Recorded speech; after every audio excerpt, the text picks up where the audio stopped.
Welcome to the Better Automation podcast by PROCESIO. Our goal with this show is simple. We want to show you how smarter automation can save you time and money and help you focus on what truly matters. I'm your host, Daniel, and as always, joining us today, we have Mihai Darzan, the founder and CEO of PROCESIO. And of course, today we have a lot to cover, including the great, exciting experience at CES Las Vegas. I know you've been there with Marian and Lucia, and I see that you didn't come alone. You have this souvenir. Welcome back and tell me all about this hat. Hello, Daniel. Hi, everybody. Nice to meet you again. Yes, about the hat. We bought this hat from Vegas, from the Fremont Street, and I have a hat. Marian has a hat. You should definitely see his hat when you have this meeting with Marian. And Lucia also has a hat. And what we've done is when we bought these hats, we said the first week when we get back to Romania, we will wear this hat in all the meetings this week, regardless if it is online meeting or face-to-face meeting, we should wear this hat. And I kept my promise. Yesterday I had a meeting with one of our prospects, and I definitely wore this hat. So it was a great effect. And I'm going to wear this hat in all the meetings this week. Regardless if there are physical meetings or online meetings, and it's a good discussion starter. It definitely gets attention, you know? Yeah. Nice and hat. the symbol of this is not just that I'm wearing a hat and I'm starting good discussions around this hat, but the symbol of this is that our focus this year will be to get in the American market. Okay. Now that's a good objective. Yeah. That's a good one. So tell me, how was the experience at CES? Besides the time zone difference, it was really insightful. First of all, we've met people that we started discussions last year. We had good meetings, good discussions. We met new people, had started new connections in the US market, especially in the Nevada state, but also in Los Angeles as well. And about CS, that's a place where you go to see the future. You go to see what's going to happen in the next few years. The CES How the future looks like? It looks like you would expect. That's the first thing. Like it looks like you would expect. You see in the media a lot of things that are happening, and then you go to CES and you see that those things are really happening, like are really taking off. Like you should definitely check out the discussion, the keynote of Jensen, the CEO of Nvidia. You will realize, like in the first 10 minutes, you will realize that we're about to live in the Matrix. Like they are starting to generate videos real time using AI, real time generating videos real time with real life clarity and sharpness. Like it's almost indistinguishable from reality, the things that they are generating in real time and what they are preparing to do and what they are already doing, the capacity of processing that they are working on. It's mind-blowing. You will see real life humanoid robots that are intended to be companions for other people, to present at booths. You will see devices that seem to be out of this world. You will see personal drones to carry you from one location to the other. You will see driverless cars that are autonomous. You will see all sorts of stuff. And apparently, this is where the world is moving towards. And I'm expecting that those things are going to only start to be embedded more and more in the normal life. Like imagine 2 or 3 years ago, it was only 2 3 years ago when ChatGPT launched. And this is not just about ChatGPT, it's all about the things that ChatGPT brought with it. People are talking more and more about the agentics. There's almost no vendor at CS that doesn't speak about the agentic, regardless of where they come from, of their industry, of what they're producing or consuming or giving services to. How does And PROCESIO align to all of these trends? Procesio, it's like electricity. Like you use electricity for lighting. You use electricity for motors. You use electricity to power computers, screens. You use electricity in everything. That's how you use Procesio in everything. Procesio, it's a foundational technology that empowers other technologies, that orchestrates other technologies, on top of which you can run processes in any industry. That's how we look at Procesio. Electricity hasn't significantly changed over the years, but it has empowered a lot of progress in many industries, in many fields. That's how we look at Procesio. It's a fundamental technology that's going to empower more and more evolution of different technologies. And that's why, and that's how we look at Procesio, and that's why we think there's a bright future ahead of Procesio, as we are also planning to embed agentics. We also have the workflow orchestration, we have the forms, we have the backend foundation, we have scalability, we have everything that you would expect of a technology that empowers organizations to build their businesses on top of. And it's very interesting to look at the directions in which the society evolves and the technology that's built to support the evolution of our society. And obviously, we look at those trends and we try to figure out how can we best support with Procesio that evolution, that thread. And that's the purpose of us being at CES and discussing with all those people and seeing everybody throughout the world. There were more than 150,000 people joining in around the world at CES. This is the largest consumer electronic show in the world. And this is our purpose, to understand how the world is changing around us, what the future will be like in the next few years, so that we can be better prepared to support that evolution, right? Mm-hmm. I love this. Procesio is like electricity. So I want to explore more on this idea, and I want you to tell me how do you build electricity?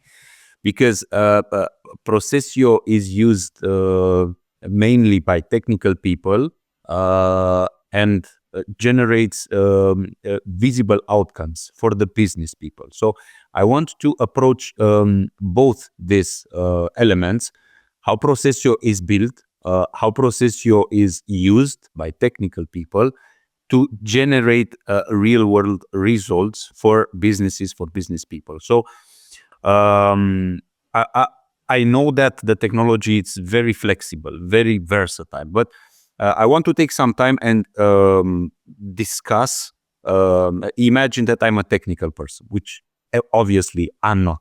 I might ask you some dumb questions. I might ask some questions that maybe a technical person won't ask you, but I will do my best to do it. So imagine that I'm a technical leader. So I want to understand how can you help me? For example, one of the biggest challenges companies face is integrating enterprise systems.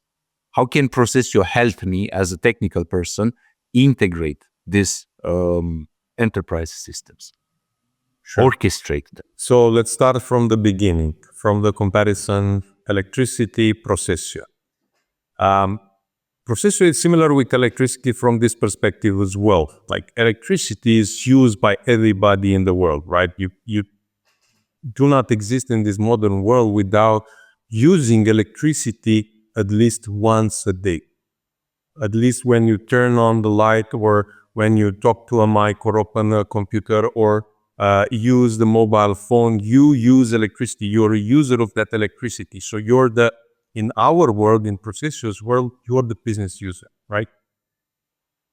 In the same manner, that those devices were built by technical people that knew how the electricity works, how the components work, how they need to place those components in a certain way to connect them in such a way that they end up building a laptop or a mobile phone or a mouse or a light or a switcher or whatever else.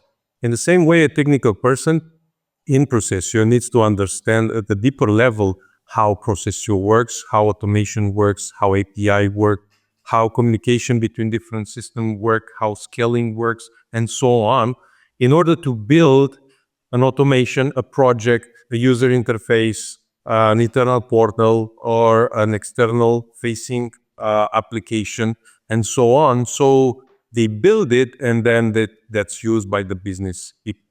Now, the way you integrate systems using PROCESIO is in different ways.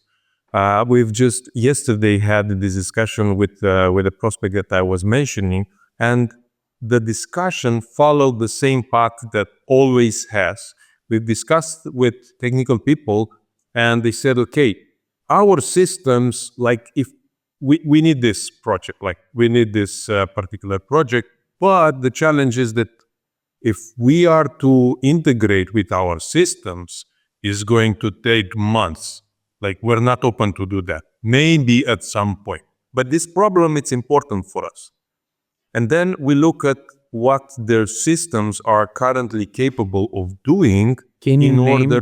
can you name the exact systems and maybe mention the industry of that company to? Yeah, the industry is oil and gas. I cannot name the exact company because we haven't yet signed an NDA or something like this with them. They are still a prospect, so they are not a client at this stage. But hopefully, like in a few short weeks, they will join our network of clients. There are some custom-made systems, as far as I can tell, but they also have SAP in the background and so on. And the challenge was that they cannot connect to their systems without making a lot of changes within their systems. And this happens a lot. And the questions that I asked, and I did the same in this situation, was, okay, we need those types of data. Like we need data about financial caching, so money coming in, and we need information about the users of some cards, okay? Do you have this information in the system? Yes, obviously we do. Can you export those information in, I don't know, whatever format that you can? Yes, we do. Can you configure those reports to be exported at certain different intervals of time? Yes, we do. Can you configure for those reports to be saved in a storage location like an FTP or SFTP or a cloud location? Yes, we do. Then we have the integration, because with PROCESIO, you can integrate getting data from a storage location like SFTP, Azure Storage, AWS Storage, Google Drive, SharePoint, it doesn't matter, like from anywhere. You can read any type of file. You can even get data from emails. And that's only if you do not have already APIs, because you can also connect using APIs like REST APIs, using API keys or OAuth, or any other ways of connecting, including certificate files and so on. So there are multiple ways in which you can connect to data, including connecting directly to a database, if that is available. But the point here is that as electricity is multivalent, PROCESIO needs to be also multivalent. So it needs to allow for you to have multiple ways of getting the data from the systems that you need to connect to, and it needs to give you those options so that you can use by yourselves. And in such a way, we also build PROCESIO. So you have all those options of connecting to data, and you decide, or our implementation partners help you decide what's the best way for you to connect to data. And connect to data means getting access to that data. But now the next step is, okay, data has multiple ways of, multiple forms, multiple structures, multiple ways in which you have access to it.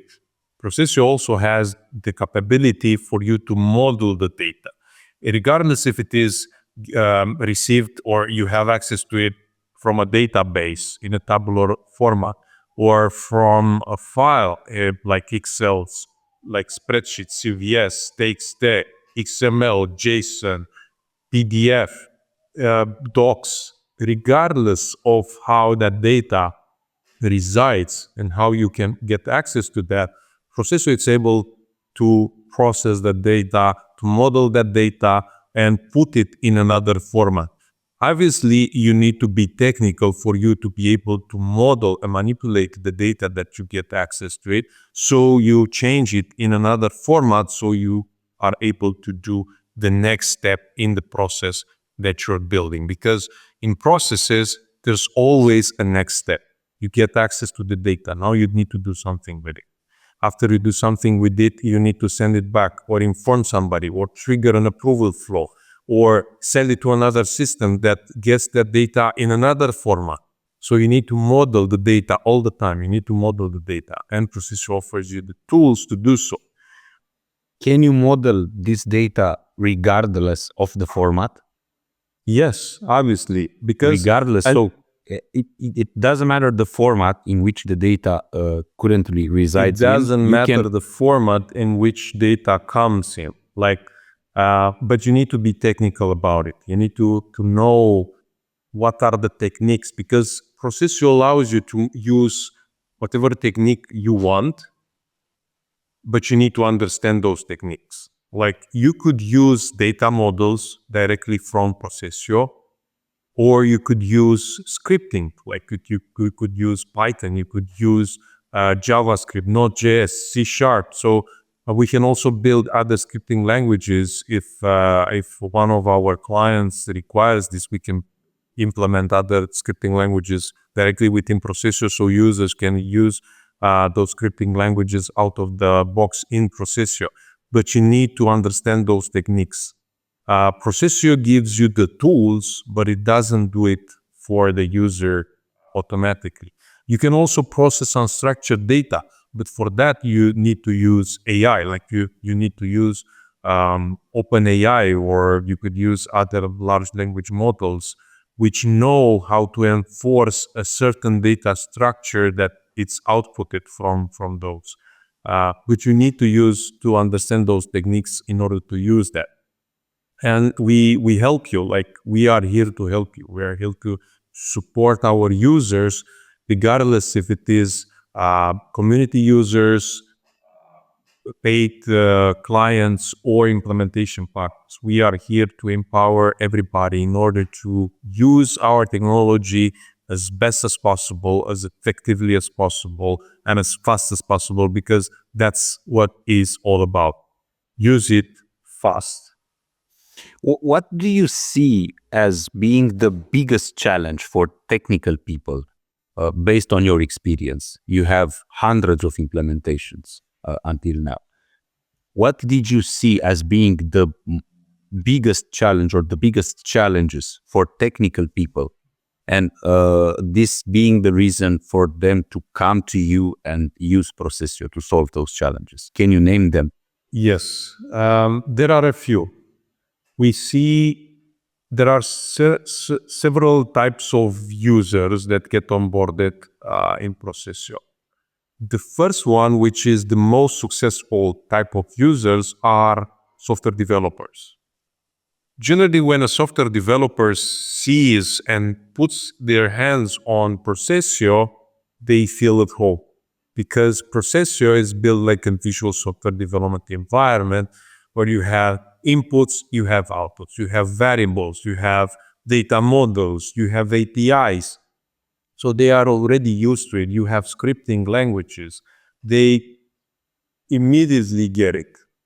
Then you have technical users which are used to using platforms like Zapier or all those types of tools like Make and so on. They are the ones that have like a slower onboarding because they expect the same simplicity in those tools, which is something that we strive also towards, but they expect to be like in steps. They expect to be guided towards the goal that they have, because those tools are built for less technical people, especially, right? But we knew that we are going to build something for more technical people, and we knew that in order to be more powerful, it needs to be a bit more technical. It needs to be to offer more flexibility, and that meant that is not going to be so easily used by less technical people. It doesn't mean that it's not easily used by less technical people, but it means that it's a bit more complex than like the platforms such as Zapier and so on. And that's where they have a slower onboarding. It's a bit harder for those types of users to figure out, how do I use this? Because were expecting like a flow 1, 2, 3, 4, and that's it. But whereas in Processor, because it needs to be more powerful, more flexible, it gives you a world of new opportunities, and it's harder for this type of profile of less technical people to figure out, now what do I do? What's the next step? Because the processor doesn't directly guide you towards what you need to build, because from once you start the process and you put the first action, now you have another world of opportunities in terms of what's next.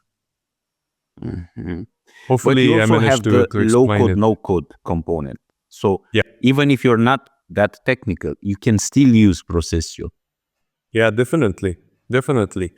Um, Now there's a scale, right? There is a scale, like from non-technical together up to highly technical, like senior software developer level of technical level.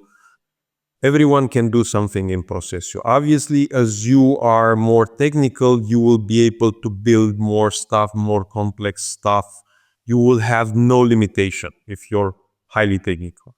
As you are less technical, you still can do stuff, but the level of the complexity of the things that you can do, and the flexibility that you have as a less technical person or a non-technical together is limited. Like, as a non-technical person, you can do document templates, for example. You can edit the templates at any point. You can build more templates and so on. But if you're not technical at all, you will not know how to embed that document within a process. But a more technical person could embed that document within a process, and then you can change it at any point. The same way goes with forms. Like, if you're not technical at all, you still can build the forms. You add the fields, you configure the visual of that form, how the form looks like, what are the information required in that form, who's the approval, if you have approval flows, and so on. But if you're not technical, you most likely won't be able to know how to tie that form to a process and how to process the data that gets filled in within that form. But you can still build stuff, right? You can build, for example, contact forms, or I don't know, collect feedbacks from colleagues, from clients, from users, and so on, without necessarily doing something with that data, because once you build the form, you can share it, and then it automatically collects the data from that form. But if you're more technical, then you can trigger processes from that form. You can already process the data that gets submitted. You can get a feedback to the user. You can do all sorts of stuff, limitless stuff, if you're more technical. Mhm. So you said that Procesio offers the right tools to the technical people, and they use these tools to generate real outcomes, useful outcomes, generate actual results for businesses and for business people. And I want to approach the second topic of this discussion. What are the benefits that Procesio brings to the business people? So, because I think it's very important to be specific and share real world examples. I want to invite you to give me some examples of a real world implementations where Procesio made a big difference for that specific company. If you can't name the company, it's fine. But would be great to have the industry, the challenge that they faced, and how by using Procesio they managed to solve that challenge, and what was the business impact after the implementation. Sure. I will go from general to specific, um, especially that this year, I believe, is going to be a challenging year for many companies throughout the world, not just here in the Eastern Europe, but throughout the world. It's going to be a challenging year. The first thing that you will hear from those companies is that they lack resources. They already lack human resources. So the first thing that Procesio benefits company is that instead of hiring new people, which they already cannot find, they can automate those processes. Why does it matter? So you save already the need for hiring new resources, but you also get the benefit of scalability, because not only companies need new resources in order to manage their existing business processes, resources that they cannot find and they need to onboard. And onboarding takes time and resources and costs, but it's not also scalable to hire resources. So once you automate those processes that now you don't need additional resources to manage are also scalable. So you can also scale your business regardless of the times that companies are traversing, especially 2025, 2026, and 2027, which I believe are going to be extremely difficult years for economies throughout the world. Now, that's the first benefit that I would look at. And that's the thing that I see throughout industries, regardless of the geography of the company, they need resources, and those resources need to be extremely scalable in order for their companies to be able to scale up and scale down as they need. So companies are looking at solutions so that they don't have fixed costs associated to their bottom line. They need their costs to go up and down as their business go up and down. So that's the first thing that Procesio benefits companies. And the second thing, which is at least as important as this, is the fact that it's not just about saving costs and time. It's about saving errors from the company, because humans are doing sometimes costly errors. It's about compliance, especially in enterprises. Automation, on the other hand, is something that automatically complies to the regulation of that company, of that industry where the company works in, and so on. So that's the second most important thing if you ask me. Now, to go to something more specific, we have multiple examples. I can give you an example of an existing client, or I could give you an example of a client that we just signed, and I believe we have the right to mention that name.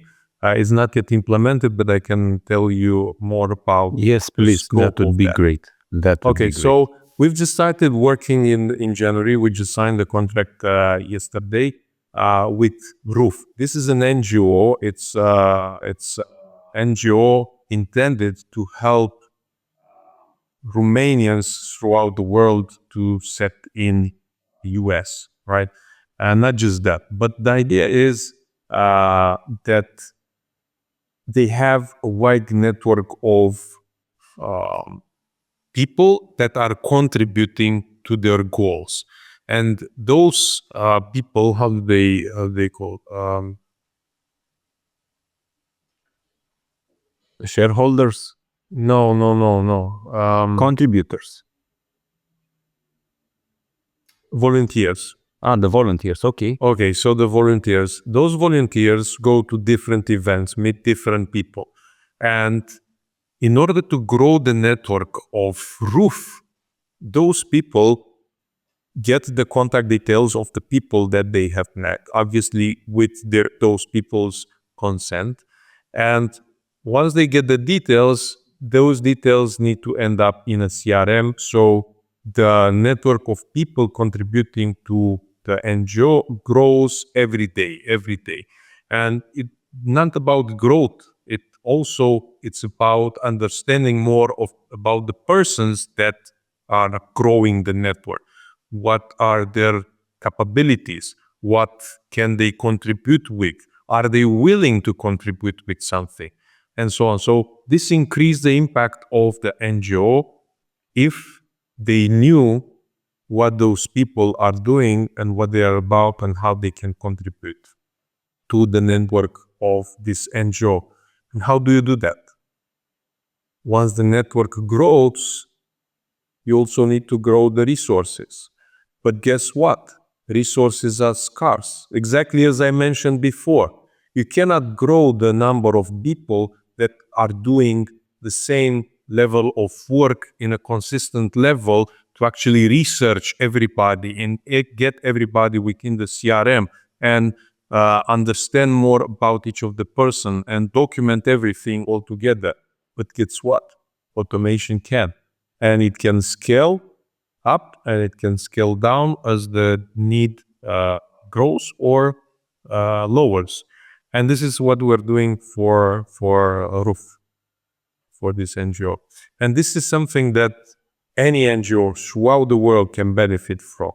Like this is a project that we're also contributing ourselves. So we are offering free resources for this project. And we want to be contributors to this project because we know that our contribution in this way will help, first of all, the NGO, but also will help the NGO get a bigger impact throughout the world. And they have tens of thousands of volunteers throughout the world that are contributing to change this world for the better. And once we prove this concept and we automate, then we will look towards doing the same thing for other NGOs throughout the world. So basically, you create a solution that can be then scaled for any type of NGO around the world. What you're building right now, it's to do exactly this. So this is my understanding. Yes, exactly.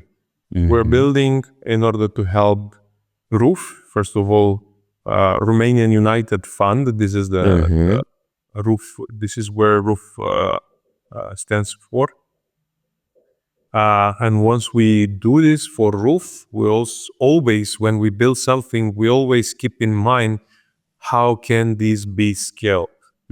How can this be scaled for So this you organization and already for have- other similar organizations? You already have solutions that are off the shelf, you can say, Yeah, because you had a lot of implementation and implementations on that specific solution, but you're still building. I mean, you're still looking for use cases to find new use cases for Procesio, for the Procesio technology, and develop this off-the-shelf solution. exactly. And Mm-hmm. and the use cases that we are looking at use cases that challenge our technology. Because the way, if we look at this way and get challenging use cases, then our technology gets improved on multiple levels. Uh, but the bottom line is that it gets improved and can do more, right? And obviously, we are looking at those use cases that can be scaled throughout industries, throughout the geographies. So being a bit selfish here, this is also the way we can scale. Because once we get a scalable use case, we help obviously our clients, but it also helps us. It helps us to grow. And by growing, it gives us more power to change the world and to help more companies. So it's a, if you will, it's a symbiotic relationship there. Yeah. I know you already have a lot of scalable solutions. We talked about e-transport, e-invoice. We will cover these topics again, most likely in one of our next meetings. But I'm really curious if you can share with us maybe another use case. This one is great, the one you shared about a roof. If you can, maybe you have other discussions, or maybe you had some other implementations, would be great maybe on the supply chain automation, or how you can automate customer onboarding. You also mentioned the CRM automation. If you can share with us another example where Procesio could or already made a difference, that would be great for our listeners to hear. Yeah. So one specific example, it's a company, utility services company in Germany. Their name is uServe. They are basically utility company services for utility companies, and they help utility companies with different processes. One of those processes is meter reading. So basically, they do the meter reading of electricity and power and gas, sorry, on behalf of their clients. And one of the things that happen is that uh, their users are also sending meter readings via email. And they are sending it in free text, in German language.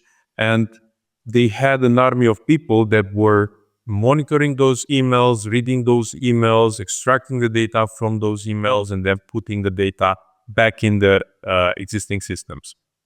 Obviously, that's extremely labor intensive. It's prone to errors, it's prone to delays, and this is a time sensitive business. Once the end client, the consumer sends the meter readings, that needs to be processed as fast as possible because you need to invoice that quantity. What we've done is we intercept those emails, or Procesio reads those emails, extracts the data in a structured format, pre-validates everything to make sure that's the right data, then validates the data against their systems. If everything is right, then it sends the data directly to the system, providing also information about what was entered and from which email, which is the data that was identified, and so on, so that people can audit the information. And the data that we weren't 100% sure that is correct, we flag the data, we show the user the data that we extracted, the data where we are not sure, and the original email highlighting everything. So the user can just go, correct the data, click submit, and that's it, right? So that's another example. They had a few tens of people that prior to this were doing this manually. Now everything is done automatically. What the other aspect where Procesio can have high impact, as you mentioned, client onboarding, I would extend this a bit more. I would say, in client support, right? Client support obviously starts with client onboarding, but we can automate from client onboarding up to client support throughout the life cycle of that client, right? And the way we do this, like, let's get the client onboarding. The client onboarding, obviously, you need to do several steps. Like you might need to create user accounts for the users of that client. Then you need to make sure that everybody receives the right information in the right sequence of steps at the right time in order for those persons within the client company to get the right information, to learn the information, maybe verify the information that they have learned. So you could also automatically send questionnaires to make sure that the person read and learned and knows the information. You might want to also unlock the next step only after the questionnaire was, like, let's say 80% correctly answered or not. Like you decide. So we can do those workflows 100% customized for each of the client's requirements, depending on their needs, depending on their industry, depending on anything that they might require. And then the support. On the support side, like, now you onboarded the client. Now they should know how to use your service or your product depending on what your client does or what your company is doing. Now the client might have requests, complaints, questions, right? You might have different channels through which you send those complaints, requests, and questions. Like you could have a ticketing system, you could have email, you can even have call centers where we can come in, add different technologies, and create voice agents. Like we can do that as well. We get the question, so we get what the client says. Now we can classify that, decide what the request, complaint, or question is about. Based on the classification, we can route that to the appropriate workflow. It might be the case that it can be automatically resolved, or it might be the case where we need to enrich that with information about the client, about the history of the complaints, about different information that you might have within the system about that client or that particular user. And then we could route that to the appropriate department or the appropriate person within your organization for you to solve that complaint, request, or question of that client. So it can go from a spectrum might be anywhere from just route it to 100% solve that request, complaint, or question from the client. So basically, you can start automating maybe one part of the process. So obviously, if we're talking about onboarding, there are multiple processes there. So we can start by automating one of the processes, go with the second one, third one, until you automate the entire workflow, basically. Exactly. So Exactly. this is another thing that it's very important for our listeners. It doesn't matter the industry. Basically, if you're considering, if you need to start automating processes, you never need to start. You never need to automate everything at once. You can just start step by step.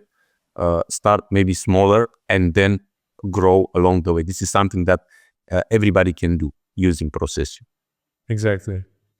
One more thing that I want to add about the customer support journey, it's also that one of the things that you would need for about solving the customer support issues is also to have information from unstructured data.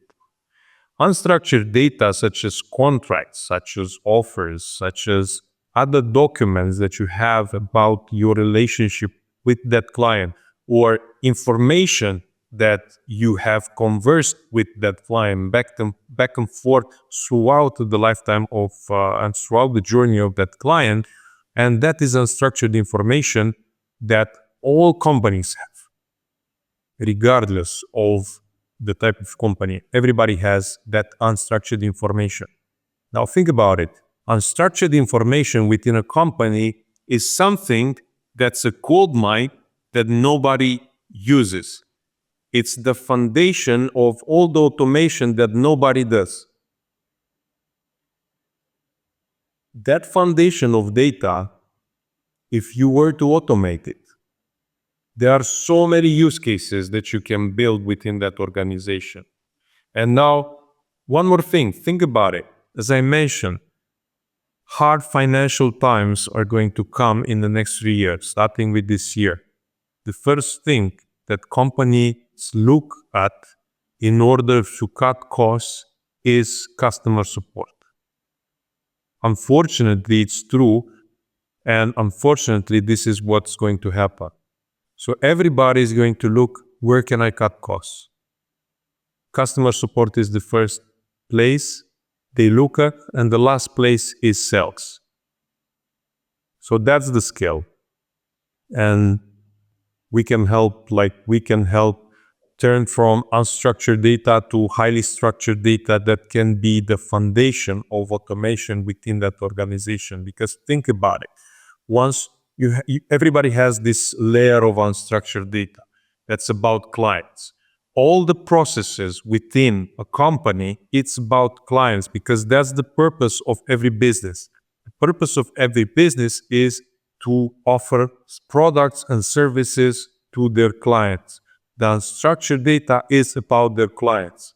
So every business process that goes within a company takes its data from this unstructured data about their clients.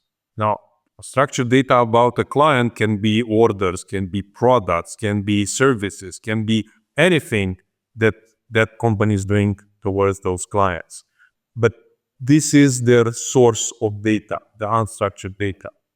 You can also have, obviously, you have a lot of structured data as well that resides in CRMs, for example, in ERPs, in ticketing systems. That can be enriched with the unstructured data that you have. Like, think about it. Contracts are the most common unstructured data source of information. There are clauses that you cannot add within ERP or CRM. Like, for example, NDAs or stuff like this, or orders where you have different conditions. You could have IP rights, for example, in contracts. You need to know about that when you do an automation. Otherwise, you would need to add people inside those loops, and generally people are doing those loops altogether from one end to the other. And that's why you need a lot of people. That's why companies are complaining about not having enough human resources. They have problems with human resources churn, so people leave. They need to onboard other people. That gets a lot of resources also on the HR side, and so on. So there are a lot of problems that can be solved and should be solved. And people should be put to do what people are best at: thinking, being creative, not just doing the same repetitive stuff just because there's unstructured data within your organization and you need to have a person read that contract or whatever information you have. You can automate that as well, and we can automate that as well. Now, this is an excellent insight, and I think we can have a full podcast, at least one, with this topic. How can you transform this unstructured data, which are gold mine? How can you transform them into a gold mine with automation? I think this is very powerful and very useful in the same time. So thank you for sharing this. We're close to the end. Before we close this podcast today, is there anything else you'd like to add? I think there is one thing that I would add on an optimist note, even though I mentioned some pessimist aspects about the financial situation of economies throughout the world that I'm expecting to happen in the next 2-3 years. I think humans are resilient, and I think every one of us should prove our resilience and should start to be more adaptable. And the way to start is to learn new things, to open to new possibilities. So why not open to automation? Why not open to learning new technologies such as PROCESIO? So my message is be open, be adaptable, learn new stuff, read, learn, be open to everything that's new, because a lot of new stuff is going to come in the next few years. Is going to start. It's already started for a few years. The acceleration of the pace in which things change, not only in businesses but also in our lives. So be open to change. That's the thing that I will leave you all with. Be open to change, embrace it. Do not bet on things not changing. Bet on things that are changing. And if you bet on the fact that things are going to change, then it's easier for us to embrace things. Like I bet that the world in the next 2-3 years, up to 5 years, is going to be completely different than we are used to right now. That's a lot of change. And change is hard for us people. It's painful most of the times. We do not understand it. We do not know how to change. But if you bet that's going to change, it's going to be easier for everybody. So bet is going to change. Bet on technologies such as PROCESIO that's going to shape the world in new ways that you haven't thought of. Now embrace it. I bet that your bet is accurate, and I also bet that with your hat you will have 100% conversion rate this week. So cheers to this. Thank you for this amazing discussion. Thank you for sharing all of these useful insights. And yeah, to all our listeners, whether you're in logistics, finance, customer service, or I don't know, any other industry that needs automation, please reach out to us. Visit procesio.com, book a meeting with Mihai or with Marian or with the Procesio team, and let us know about your needs. We'd love to learn more about this and together to develop further use cases, further scalable automation solutions. So also don't forget to follow, like, and subscribe to our channel for more automation discussions. Until next time, I wish you all a great week. Mihai, see you soon. Thank you, Daniel. Bye. Bye.